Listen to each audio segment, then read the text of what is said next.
Hola, buenas tardes. Hello and good evening. On behalf of the publishing house Báltica, we are here to present Hannah Arendt's biography written by Samantha Rose Hill. Thank you very much for being with us today. It's a great pleasure to have so many people with us in the audience.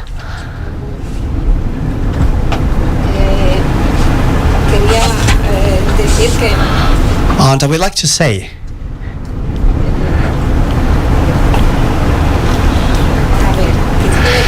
so sorry, I'm a little bit nervous and I forgot everything I wanted to say. Thank you.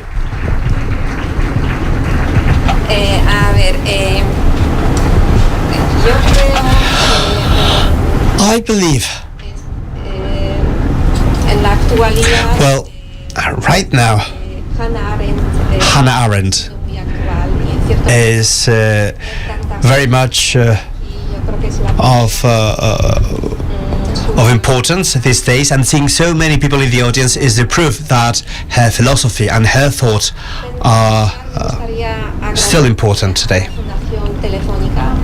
First of all, I would like to thank the Telefónica Foundation for welcoming us, and thanks to Samantha Rose Hill, the author of this biography. She is here with us today. She flew all the way from London, and taking into account everything that's going on in the airport over there, I think that's quite lucky. Thank you very much for accepting our invitation. It's an honor to have you here with us. I also wanted to thank Daniel for agreeing to host this or to moderate this chat. Daniel is a journalist and a translator. He's in charge of the Spanish edition for Las Letras Libres. He's written several books, novel and essays.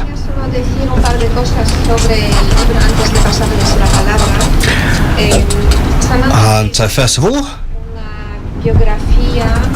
before passing the floor to them, I would like to say that Samantha has written a great biography with a very current approach.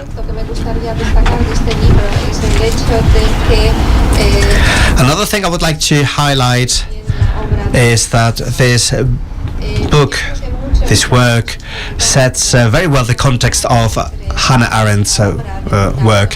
Very often we wonder about the relationship between a writer and their life.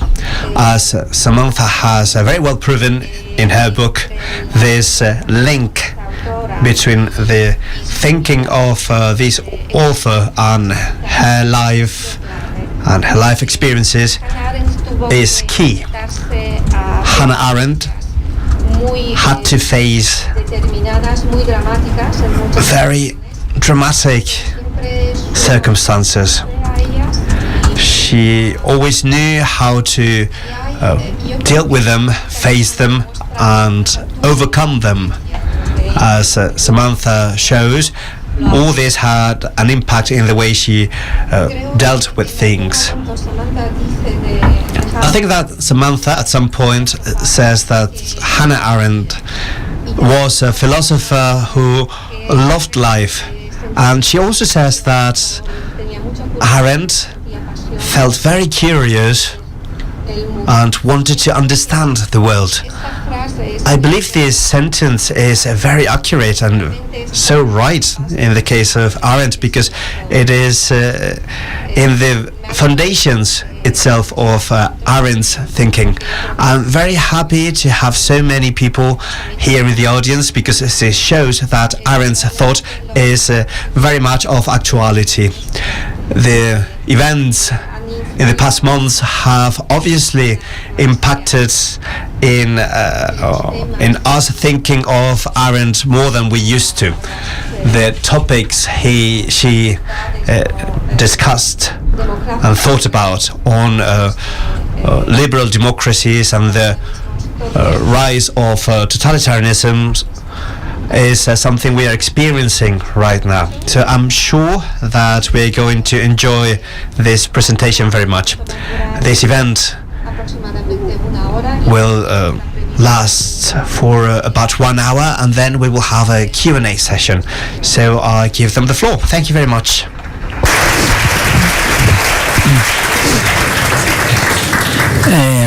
Muy buenas tardes. Good evening to all of you, and thank you very much to the Telefónica Foundation and also to the publishing house for having me here, and thanks to all of you for coming. I am very excited to be here because I follow Samantha's work, and I know we have translated her work in our publishing house, and it's been translated by Sergio Sánchez, great translation as well. And as I said before, she's got something, she's very polite towards the reader. She knows very much, she knows very details, and she tries to make an effort to synthesize and put everything into context, and she gives original keys, her own regard, her own approach, and it is not overwhelming as it could be because her life is very rich. So she gives you some hints for you to follow her life, and if you knew her already, to understand her better. So it's something very enjoyable. One of the things that I like to ask you first is because you've written this book, you've done a lot of research on Hannah Arendt, you've translated her poetry. So how did you encounter her? How was this? Well, first, thank you so much for having me here. Thank you so much, Kasia, for that really stunningly beautiful introduction. I'm overwhelmed by it. And thank you, Sergio, for translating this book. That's why we're here. And I'm so sorry that I don't speak Spanish. I will learn Spanish, I promise. And thank you, Daniel, for this as well, for this conversation. I fell in love with Hannah Arendt when I was a freshman in college. I was wandering through the library stacks looking for a copy of Erich Fromm's book Marx's Concept of Man, and I saw The Human Condition, and I pulled it off the shelf, and I went and sat on this leather sofa and opened it up. And in 1956, a man-made object circled the heavens for some time. And I fell in love with her poetic prose, and it was unlike anything that I had read, and I had been reading like Nietzsche under the cover since I was 10, and I had no idea what Hannah Arendt was talking about. I had no idea who she was, but I desperately wanted to understand. So I took 9 directed studies in college, started studying German, and read all the people that she had been reading, and then went back to her work so I could understand. I don't advise this, by the way. It's curious because, like in the beginning, at the end, you try to describe her because she's difficult to pin down, no? Because ideologically is difficult, and also professionally, no? Because it's a political theorist, it's not exactly a philosopher. How would you? Yeah. Hannah Arendt was really sui generis. She was difficult in every sense of the word. Mary McCarthy, the American novelist, said she was a magnificent stage diva. She loved being on the stage. She loved being the center of attention. She was the person who would jump up on the table at a party and start dancing and singing. But she also really needed solitude and alone time, and wouldn't even engage with the world before about 5 p.m. when you could have a drink. So she was known for being difficult. So I think that also comes then through the political work, where she will always escape being pinned down. The second somebody tries to label her as a liberal or a conservative or a socialist or a Zionist or a reactionary, she subverts that. And I think that she's much more interested in the activity of thinking in itself and trying to understand the world. And she was I think this is a direct response to her life. She was forced to flee the Nazis and escape not once, not twice, but 3 times. And she argued that ideology in any form, which she defined as an ism, Marxism, feminism, historicism, classism, it didn't matter for her. Any prefabricated framework for understanding the world for her divorced thinking from experience. So for her, I always think of her as planting our feet on the ground and trying to get to see what's right in front of us. She said the only tense is the present tense, the now, and that we experience the world through our senses. And then we tell a story about those experiences to ourselves. And that's how we come to understand the world. But ideology tries to tell us what our experiences are. And so she refuses to be pinned down. Her experiences are her own. And I think this makes her both either a very seductive thinker or a very infuriating thinker if you're more politically inclined. And why you think, because Kasia was saying how we talk a lot about her, but also if you go to any Spanish bookshop, you'll see maybe in the last 5-10 years there are 20 books, like selection of her essays. Why you think she's so alive? Oh, since she died in 1975, and when Elizabeth Young Bruhl published the first biography in 1982, she made Arendt's life story known to the public. And there was, a bit of reception for a while after that. But it's not really until about 2015, with the rise of the new right worldwide, that the origins of totalitarianism becomes a #1 bestseller with George Orwell's 1984. And people start turning to Hannah Arendt, who had published this book in 1951, offering an account of the rise of right-wing political movements to try to understand what is happening right now in our world today, which is in this flux moment and being destabilized by these radical right-wing movements. And so I think that's one reason. I would also say that her work, because it's so non-ideological and is very poetic and open and free, really resonates with readers who are struggling with the existential questions the rise of right-wing politics raises as well, because she's trying to understand the human condition. How is it that we relate to one another? How is it that we form community? How is it that we engage in political action as human beings? And, I think of W.H. Auden, who was a good friend of hers, the poet, and when he reviewed the human condition, he said, what Arendt really gives us is a vocabulary. She gives us a language, and I think she challenges the language we have, so she's expansive. When you read her, it feels expansive. The story with Oden is not also with the ending, no? And, yeah, okay. It's a good story. And before you said how her experiences were so important, no? And yeah. If we start with her background, it's a German Jewish bourgeois family. And there are like 2 things you tell that are two sentences you quote that I think are very good. No? She says at one moment when she's young, I had to study philosophy or suffocate or drown myself. Yeah.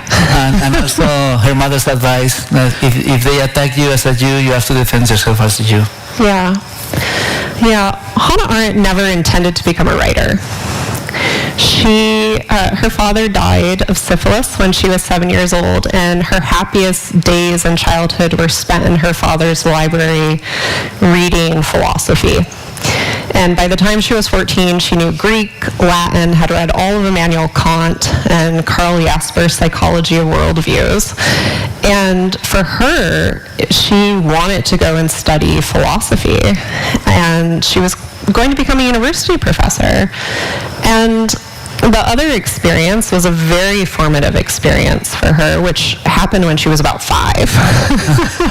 And we don't have many stories from her early childhood years, but one day at school, and she was sent to a Christian school in Germany.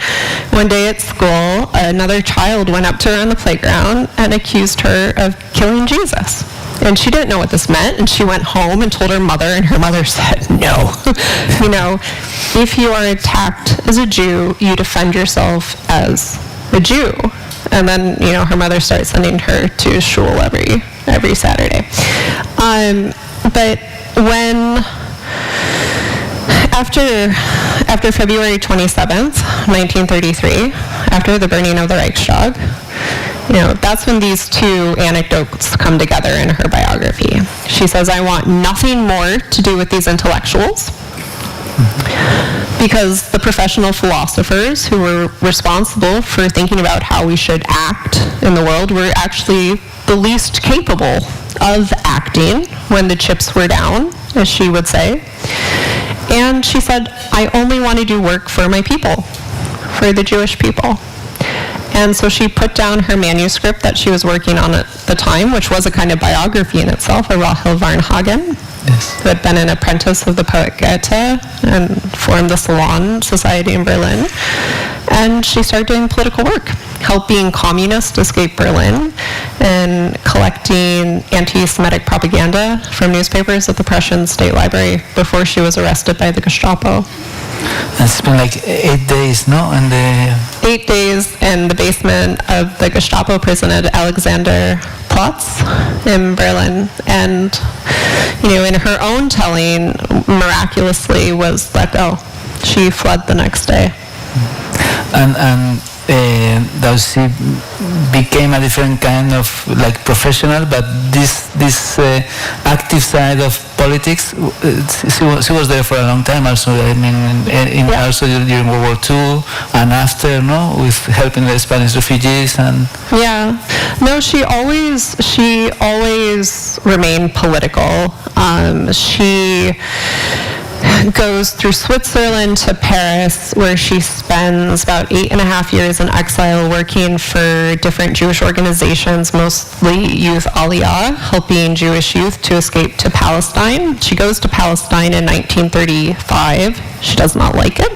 She does not like the kibbutzim. She does not want to live there.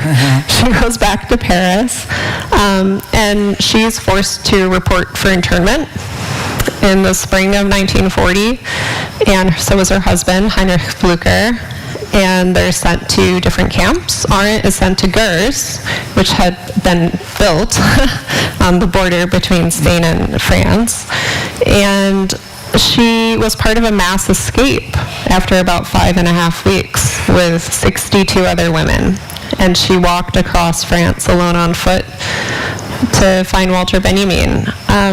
And when she got to, eventually, I'm skipping over a few things, we can go back if you want, but when she gets to the United States, she's about 35, has $25, doesn't speak English. She becomes a housekeeper in Winchester, Massachusetts, through a refugee aid society to learn English. And then she starts writing. And her first pieces are on German Jewish literature and culture, but then she immediately starts writing about the Dreyfus Affair, which becomes part of Origins. Yes. She wants to understand, and I think a lot of her activism also comes through her writing in that kind of quiet way. But she was also, she remained engaged. And one of this is a bit before, but it's one of the more controversial aspects of her life, and also very formative. No, is her relationship with Heidegger. No, and it's an aspect that many people have written about it, and it's a constant. So you can tell us about that. I call this the Heidegger question.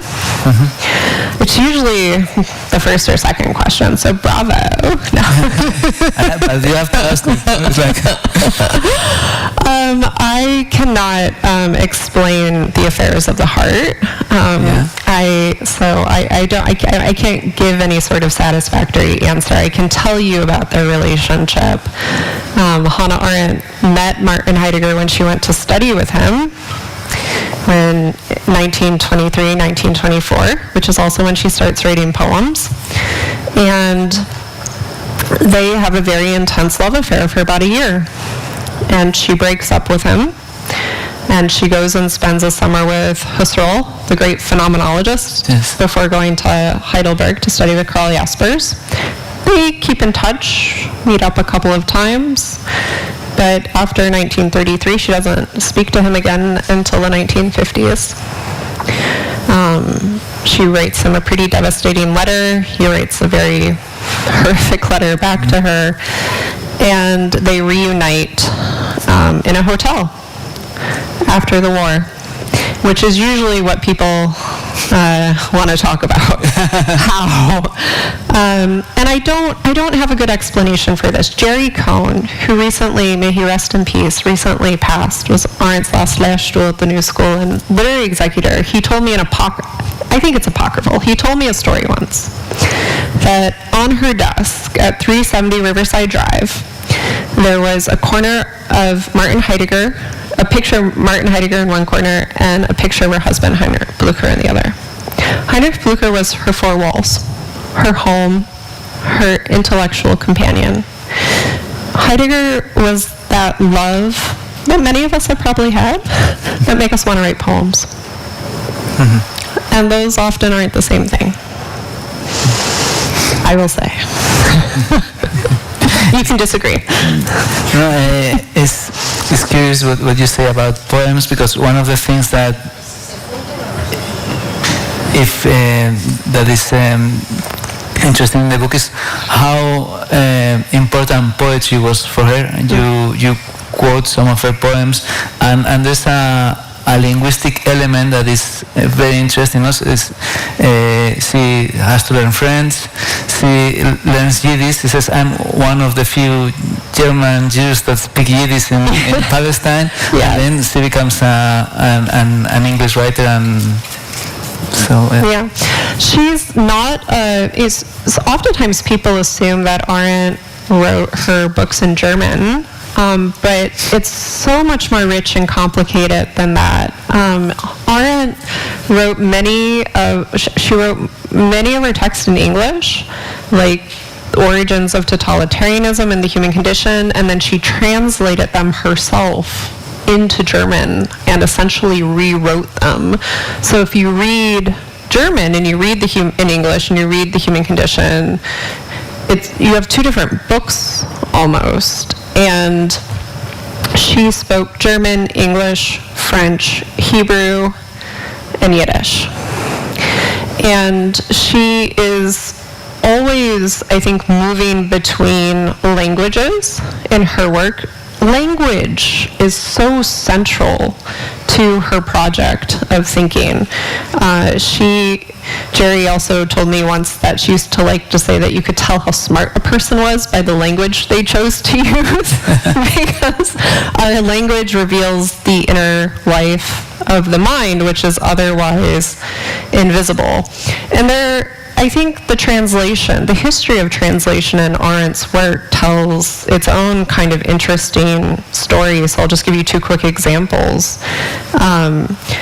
When she wrote her essay for Walter Benjamin, the great 20th century cultural critic who died tragically in Portbo, trying to escape with Lisa Fitko, she couldn't write it in English. She tried, and she couldn't do it. So she wrote it in German and had Harry Zone translate it. And all of her poems, the 74 that I was able to find in the archives and letters, all of her poems were written in German. And she says that if I ever, did anything to keep my inheritance, my past. It was to not give up the language of German. Specifically the German poems that she carried around in the back of her mind in her Hinterkopf. Goethe, Hölderlin, Schiller, she could recite them. She could also recite the Odyssey by Homer in ancient Greek. But she thought in the language of poetry, and I think was thinking, also then with Randall Jarrell and Robert Lowell and Emily Dickinson and Wordsworth and Auden, and that community really was her thinking home, the New York poets. And she has this television interview when she talks about the mother tongue, no? When she was in Germany, and her she had written books before, like her thesis on St. Augustine's and the idea of love, but her first really famous book is the origins of totalitarianism, which you've mentioned, that is such a landmark book, and we're still speaking about it, no? Yes. So when Donald Trump was re-elected, it sold out immediately again. It says something that we're reaching for a book that was published in 1951. The origins of totalitarianism started Hannah Arendt's career in America. That's what started her writing career. She was appointed the first female professor at Princeton University, and then she went on to teach at places like Berkeley and Wesleyan and the University of Chicago and the New School. And the origins of totalitarianism remains frighteningly relevant for today. Sometimes people call Arendt a kind of Cassandra because her work can feel incredibly prescient. It's not a history of totalitarianism. She draws together, she takes this from Walter Benjamin, she draws together the elements of totalitarianism that crystallize in the phenomenal appearance of Hitlerism. So the book traces those elements and how they relate to one another. Businessmen became politicians, and politicians were only taken seriously if they spoke the language of businessmen. Right? Rising anti-Semitism becomes a canary in the coal mine for the collapse of democratic political institutions. Totalitarian movements use and abuse democratic freedoms in order to abolish them. Right? The boomerang effect of imperial violence, the insatiable hunger of expansionism. You can hear someone like Trump talking about annexing Canada right now, which sure we can kind of laugh at because he's a comedian and a showman, but he's a very dangerous one. And what it reveals is that inner logic of expansionism, right, which underpinned the rise of these kinds of political movements that don't actually have an end, which is why they're so dangerous. And the origins of totalitarianism, she also argues that homelessness, rootlessness, and loneliness are the underlying conditions of all totalitarian movements. So that wherever people hunger for simple solutions to complex political, social, and economic problems, that there will always be an appetite for this kind of ideology. And it's very, I think we're living in a moment of, I don't really want to call it an existential crisis, but I think a lot of people are really hungry for meaning. Especially with the way in which technology has so radically augmented our everyday lives and how we relate to one another in the way that we actually experience the world.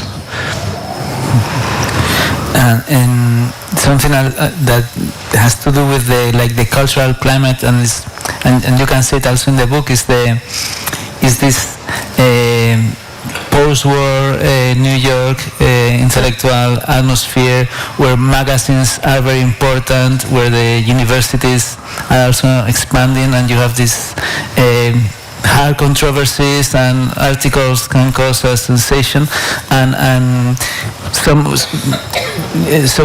lots of her works are first essays in magazines, no? And lots of Arendt's writings appear first in magazines or are book reviews. She hated the word intellectual. She said intellectual was a hateful word. I think our vocabulary limits us a little bit in wanting to describe her as a public intellectual. I think it says a lot about the magazines at the time that most of Arendt's work was published in the New Yorker and Harper's and other such, these magazines which were institutions of real serious critical thinking.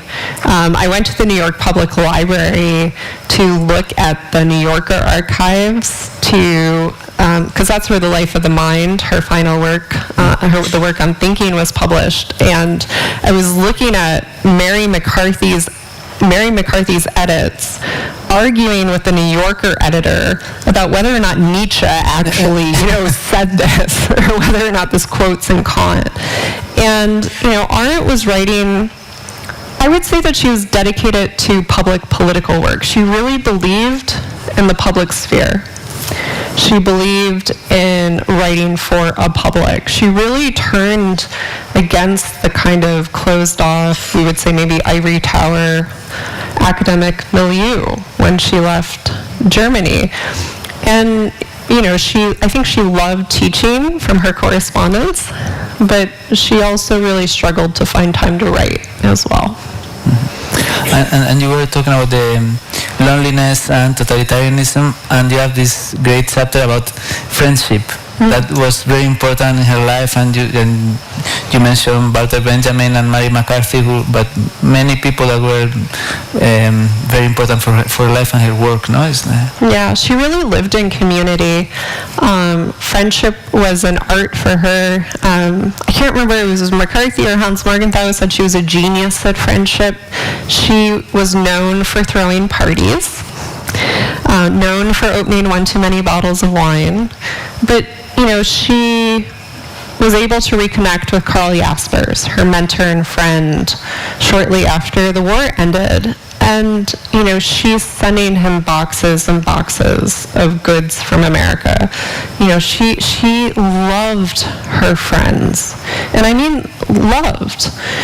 There's the great moment in the 1964 interview with Günter Gauss after the publication of Eichmann in Jerusalem, where she gets into the public fight with Gershom Scholem, who tells her she has no ahavas Israel, no love of her people. And she says, yeah, you're right.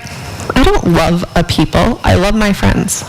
And I think that she really valued the intimacy of friendship and understood how important that space of intimacy and privacy and conversation was to the life of the mind.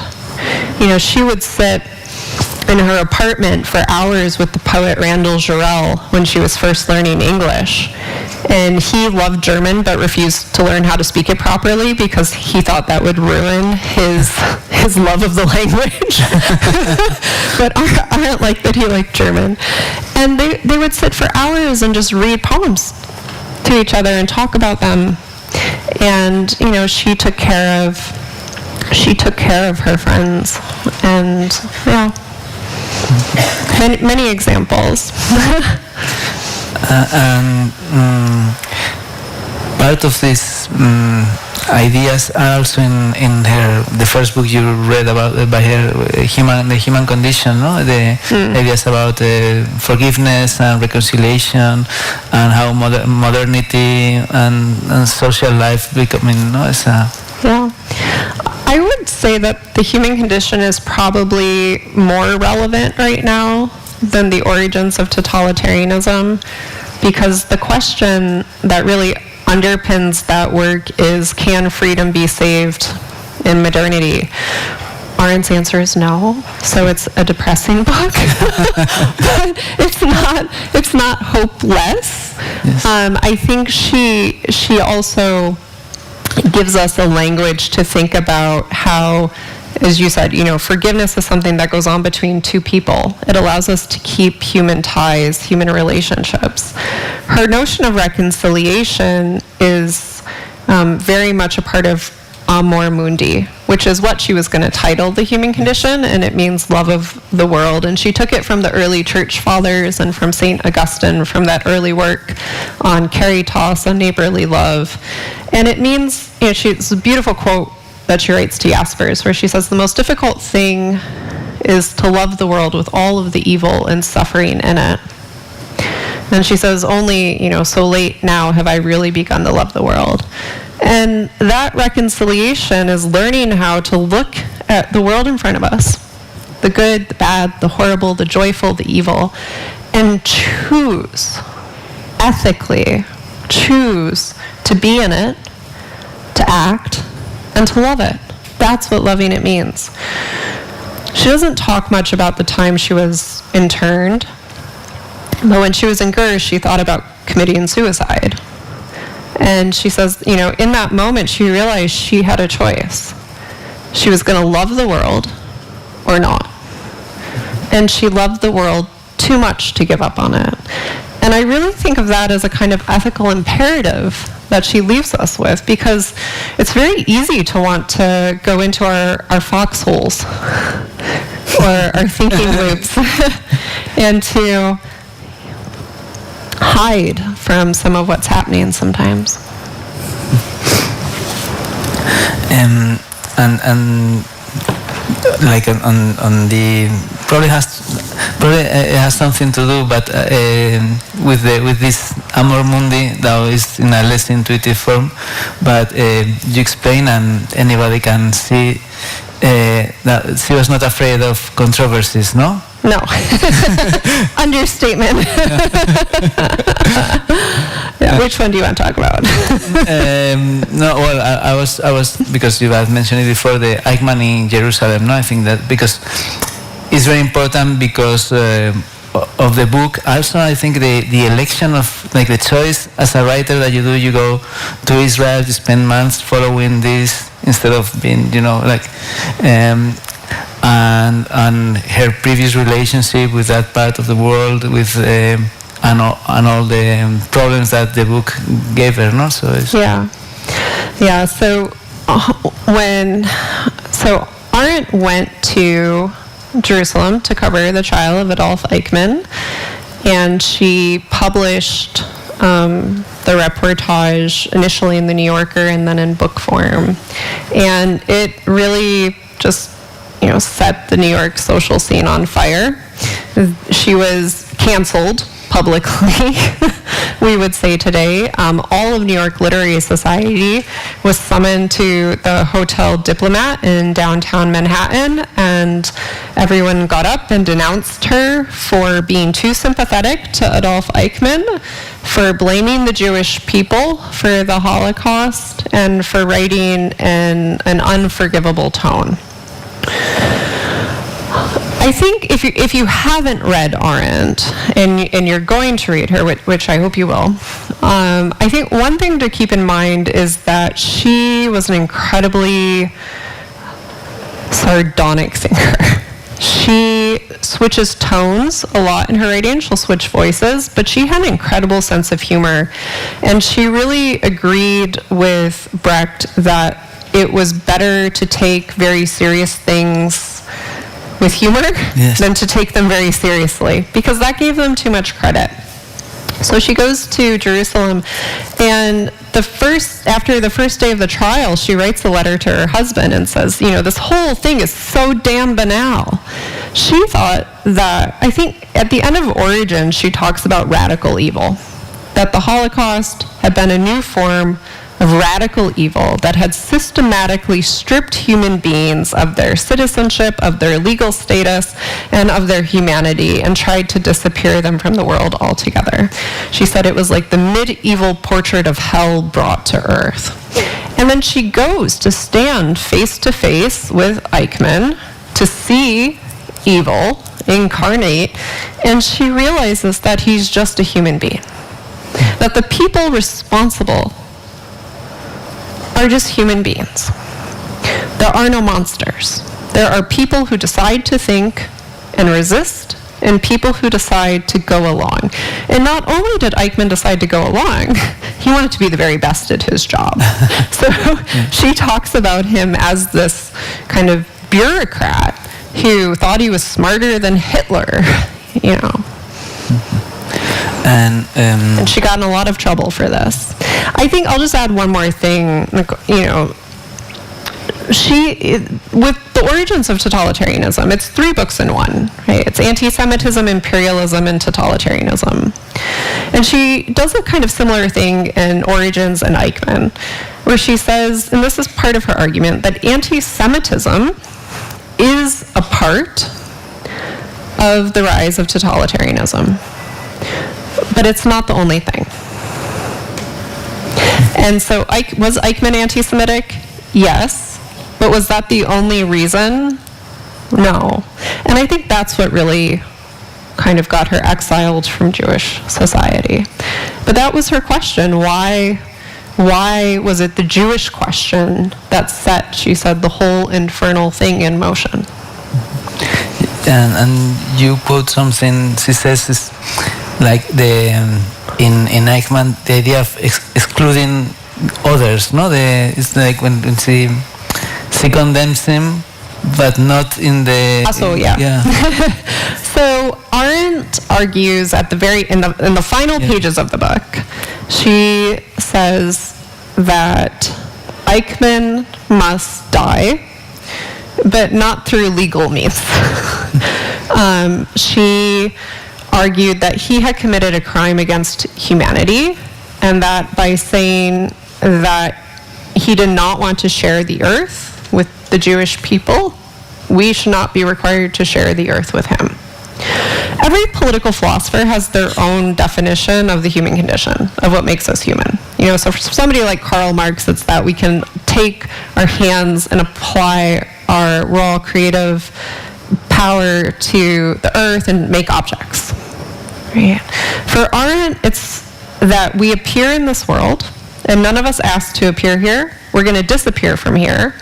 We appeared here differently from one another, and no one exists alone. So we all have an obligation to coexist with one another on this earth, in this world that we make in common. And that's what Eichmann was guilty of, violating that principle, that just because somebody was born a certain way meant they didn't have a right to live or exist. That was the crime against humanity. There's also something that is very interesting, that she thought about tradition, but she was always trying to find her own way, no? And she has this great expression of thinking without banister, no? Yes. Pensar sin asideros. Denken ohne Geländer. She said that this was the secret metaphor she kept for herself to describe her own process of thinking, wandering endlessly up and down a staircase without anything to hold on to. And what she really meant by that was that we needed a new vocabulary to understand the political phenomenon, so that we couldn't hold on to the concepts or the language to help orient us in our thinking, and we needed new language. There's another passage from the poet René Char, the resistance fighter, where she says, our inheritance was left to us by no testament. And so we are free to think the world anew. And Arendt really wanted to find a new, I think, language, vocabulary to try to understand this break in tradition in the way that she described it. And it can be compared to her idea of identity, no? Because she is what you call that discussion with Scholem, no? Yeah. It's like she never wanted to be in a position because they said she was a woman, or because she was Jewish, or yeah. When she was offered a professorship at Yale, the New York Times threatened to write it up as, first female professor, this position. And she said, if you write it up that way, I won't take the job. She didn't want to be the exception woman. She didn't want to be the exception Jew. She was just a person who wanted to be known for her thinking. And this is a distinction she draws in the human condition. There is what we are, which is how we appeared here. And there is who we are, which is how we reveal ourselves when we speak and act in the world. And so she wanted to be known for who she was, not what she was. And, there's the great scene at the beginning of that Gauss interview where he says to her, so, Hannah Arendt, you're the most famous, female philosopher in the 20th century. She says, I must protest. I'm not a philosopher. Yeah. And another thing that one idea or a set of ideas that we talk about that are related to Arendt and that have become fashionable in the last years is her reflections on truth and democracy, and this has become very interesting and illuminating, no? And you also talk about them here. Yeah, Arendt wrote her essay Truth and Politics after the Eichmann controversy. She wanted to understand why it was that people were responding to a book she had never written. And she wanted to understand the breakdown between truth and politics. And she says that truth and politics have never really stood on the same ground. That we've always expected politicians to lie. Lying is one of the oldest art forms in politics. We've never expected politicians to be truthful. But truth tellers have always stood outside of politics. So, Martin Luther King, Socrates, Gandhi, these are examples that she turns to. People who ultimately are, killed and persecuted for daring to speak truth to politics.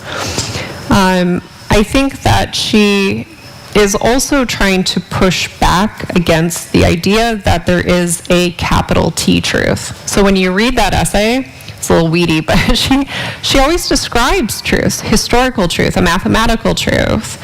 I think there's like 8 or 9 different kinds of truths that she's talking about, and she ends that essay really beautifully and says, we have to remember that the sky and above us and the ground beneath us are always moving. We can take things for granted as truths, but that doesn't mean they don't change or move.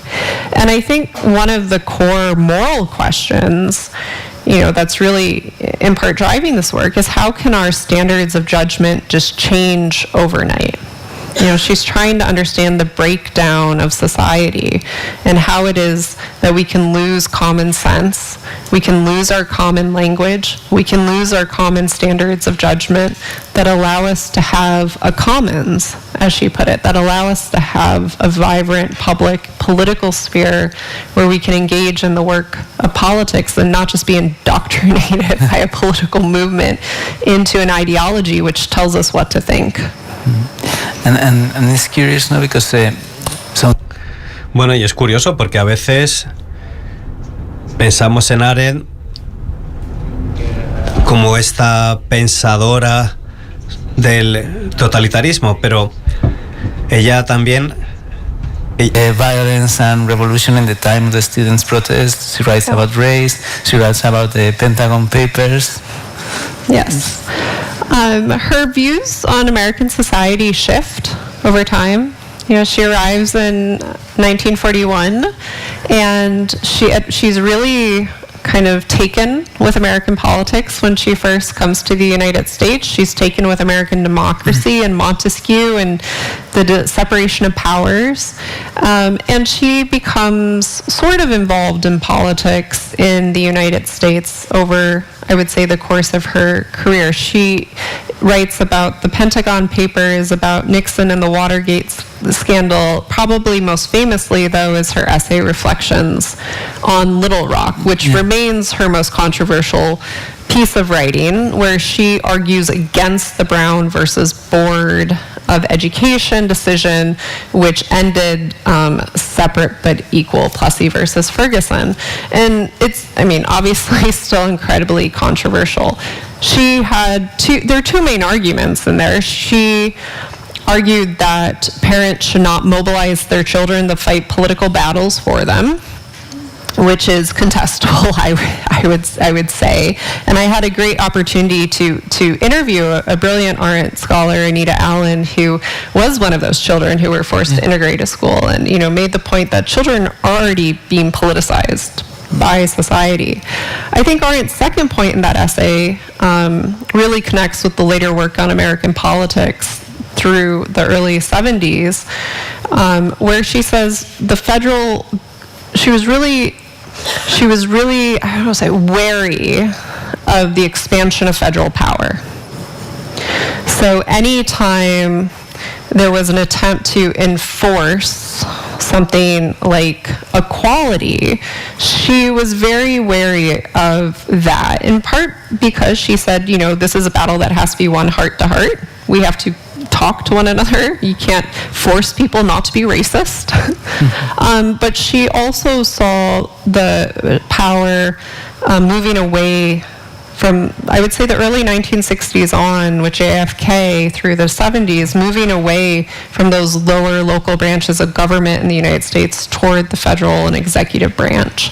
So by 1972, she says that if fascism were to ever arise in America, it would come from the federal branch, from the executive.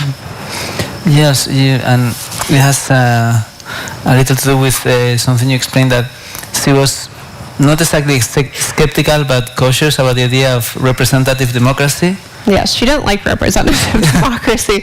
She thought that it was a way to outsource our political responsibility as citizens. She really believed in politics at the most local level possible, and she was one of the first political scientists in the late 60s to make the argument that the political parties, the Democrats and the Republicans, were shifting more toward this institutionalized model where the voters were becoming more alienated from the parties who were treating them like consumers, giving them options to choose from instead of allowing them to participate in the process. And I think that was a rather prescient point given the way things have been going.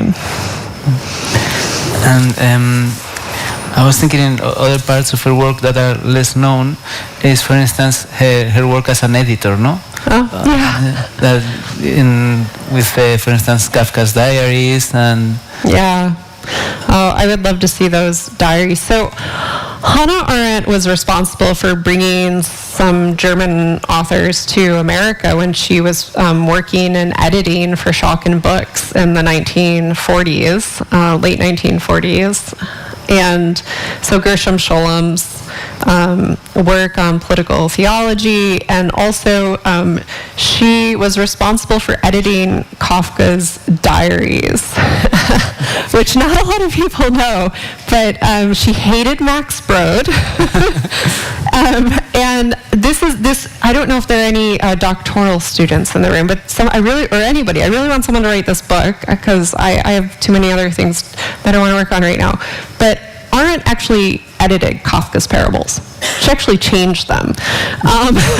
So if somebody wants to go through the Kafka papers and track down the edits, I think that would be really fascinating to see what changes she made. She also helped get T.S. Eliot published, and she was a great advocate of Auden, who remained one of her closest friends throughout her life. And she... when I was working on the poems, there's a great example from Robert Lowell, who, when he inscribes his book Dolphins, his collection Dolphins, for her, he says, "Thank you for the lines." So she had a hand in some of the New York poetry as well. And also as a reviewer, no, she introduced many German-speaking authors to the English-speaking public, no. Yes, I would say, the author that's coming to my mind is Herman Brock, who she really loved. He was a very close friend, and he died far too young. And the death of Virgil. It remains a much underread book, but it is a great modernist masterpiece, and he was a beautiful poet. And she takes a lot out of his writing too. The idea of the gap space comes from Brock and others. Yeah. And you explained that she would have liked the use of because it was so much of the present that she didn't like we're gonna take this thinker, and this thinker explains our times, that we always have to do that. What would be for you the big lessons or the things that you think this is what I really learned from her? Oh, I feel like my answer to this question changes over time. So I think Arendt attuned me to language and the importance of language in political thinking. I think it was that thing that made me fall in love with her in the first place as a writer, and then as a political thinker. I think that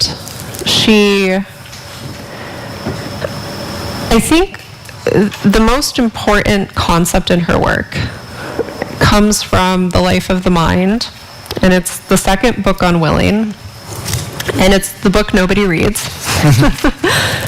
But I think her concept of willing really, I think, changed the way that I think about political freedom. And she argues against, we have this idea that if we find our true inner authentic selves, then we'll know how to, if we know how to be, then we'll know how to act. Then we'll be in harmony with ourselves and our life will be peaceful. Bullshit. Arendt says no. Arendt says the inner organ of freedom is the will. And the experience of the will is that inner experience of tension where we feel ourselves really torn, pulled in multiple directions, weighing how to act. And if we're doing that, that means we're thinking about what it is that we're doing. At the beginning of The Human Condition, she says, this book is about nothing more than to stop and think what we're doing. Finding that inner space of the will, where we choose how to act, is the inner organ of freedom. And freedom exists in that space before we decide.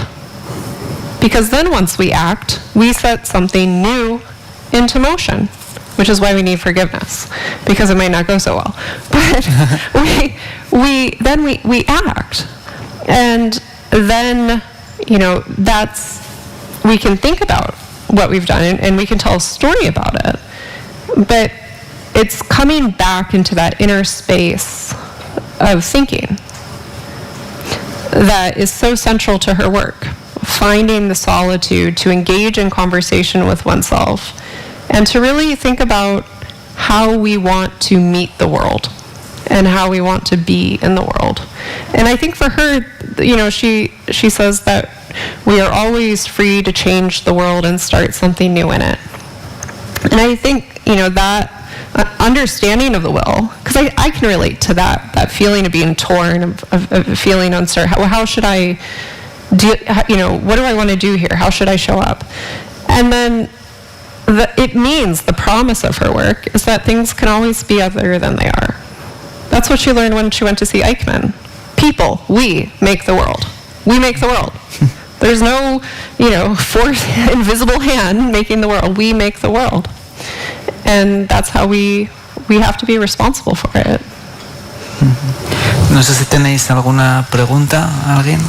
Do you have any question? I see some hands raised.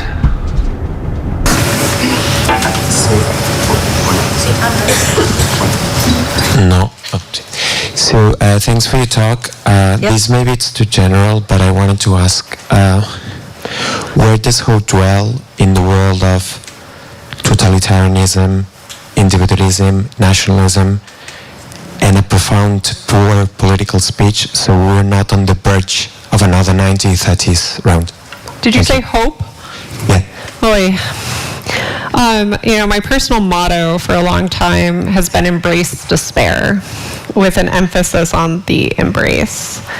I think hope can be important. It depends how you take it. And, there can be a temptation on the left or the right to develop an inner picture of how the world ought to be, and to go after that with reckless disregard for reality. And I would say that if there is hope to be found in Hannah Arendt's work, it means putting your feet on the ground, looking at what's in front of you right now, and picking your battle. How can you show up politically in this moment? You're not to fight all of those political battles, but to engage in politics at some kind of local level.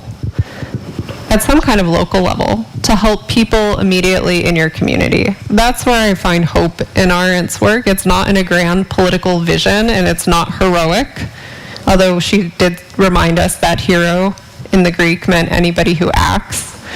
I think it's easy to not do anything. And there are many political battles to be fought right now. Every day I look at the news in the United States, and every day there are protests at universities on the streets of New York. We are arresting scholars and academics, and we are about to face a very serious political battle that's going to require very serious political courage. This is not 1933. It's not going to be 1933. Our world has been radically changed through technology, travel, trade, economy, and those elements of totalitarianism that are starting to crystallize right now, not just in America, but in other places too, look different. And I think even opening space to talk about that is important, and learning to detect ideology in the way that Arendt describes it, which is very idiosyncratic, to think for yourself. That's not a very satisfactory answer. I'm sorry. Lo siento. Yeah. Thanks for organizing this. Mind. I wanted to ask you. It's the other guy. Oh, sorry. I'm here. Oh, hi. Sorry. Yeah. I was saying thanks for organizing this, and I wanted to ask you about the latest thinking of Hannah Arendt on Israel and the Jewish question, because of course after Eichmann in Jerusalem, where she accuses, of course, the Jews of having not only let themselves being killed, but also actively collaborating with that. Already at her time, she could see a very forceful state emerging, being also capable of defending itself in the 6 days war, and then in Yom Kippur and so on. Yep. So probably this is a very unfair question to you, but I'm sure it's been asked to you lots of time. Are you able to project or to try to think, what she would see in the trajectory of the Israeli state as of today, or were all these issues that we're seeing already there at the time, or is it something that is totally off the trajectory that she would be seeing in the Jewish state? In a sense, it was very successful in telling the Israelis to defend themselves. Yeah. Right? So this is a very sometimes. So I do not claim to speak for Hannah Arendt, and I don't have a Hannah Arendt magic 8 ball to shake and tell you what she would think. I can tell you what she did say while she was alive, and I think some of it is quite resonant with what is happening right now. So Hannah Arendt was a European Zionist, which is something very different than Zionism as we've come to know it today, in the 1930s when she was working with Youth Aliyah. Hannah Arendt left the Zionist Party when it became the party of Ben-Gurion in 1942. Hannah Arendt co-penned a letter with Albert Einstein protesting the foundation of the State of Israel and published it in the New York Times in the 1950s. And she wrote that the way the Jewish people treat the Arabs is enough to turn the entire world against the Jewish people. She was disgusted. She was horrified by the settler movement. And I think that she would not be surprised at all by the way in which Israel has become a genocidal Zionist state. And of course, that's my opinion. I'm happy to claim it. I've written it in The Guardian. It shouldn't surprise anyone.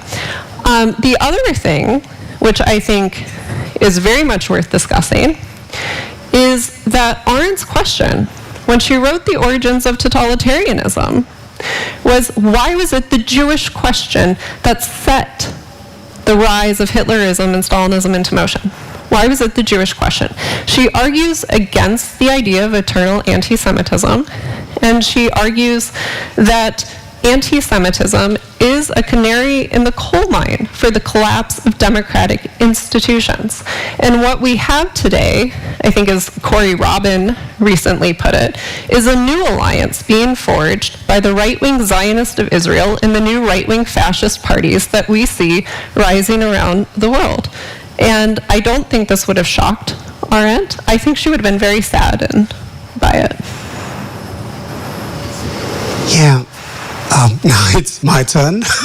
This way. Different question? Yeah. Thanks for a very illuminating talk and conversation. I would like to go back to this Greek mindset and that I think characterizes Arendt. When I read 30 years ago, The Human Condition, I thought of this idea of anthropologists going native. At some point, I felt that she had gone philosophically native in ancient Greece. I see.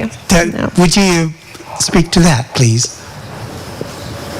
Yeah, so I think that, so Arendt is, in The Human Condition especially, she's often accused of having this kind of Homeric heroism and idealizing the polis as a space for politics.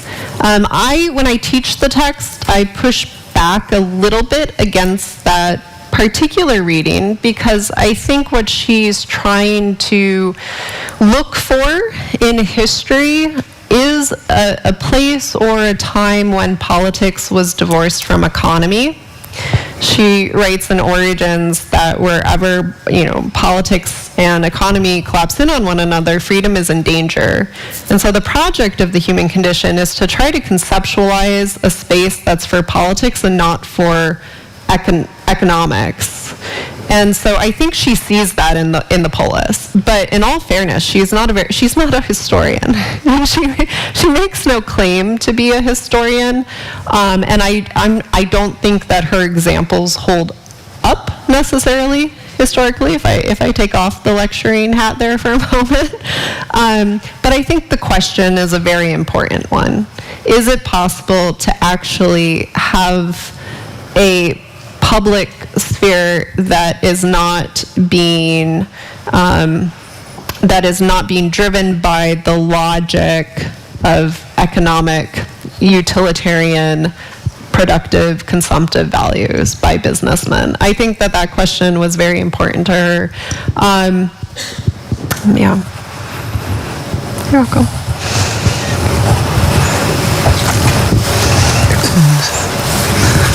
No sé si hay alguien más o como no veo porque me desnudo.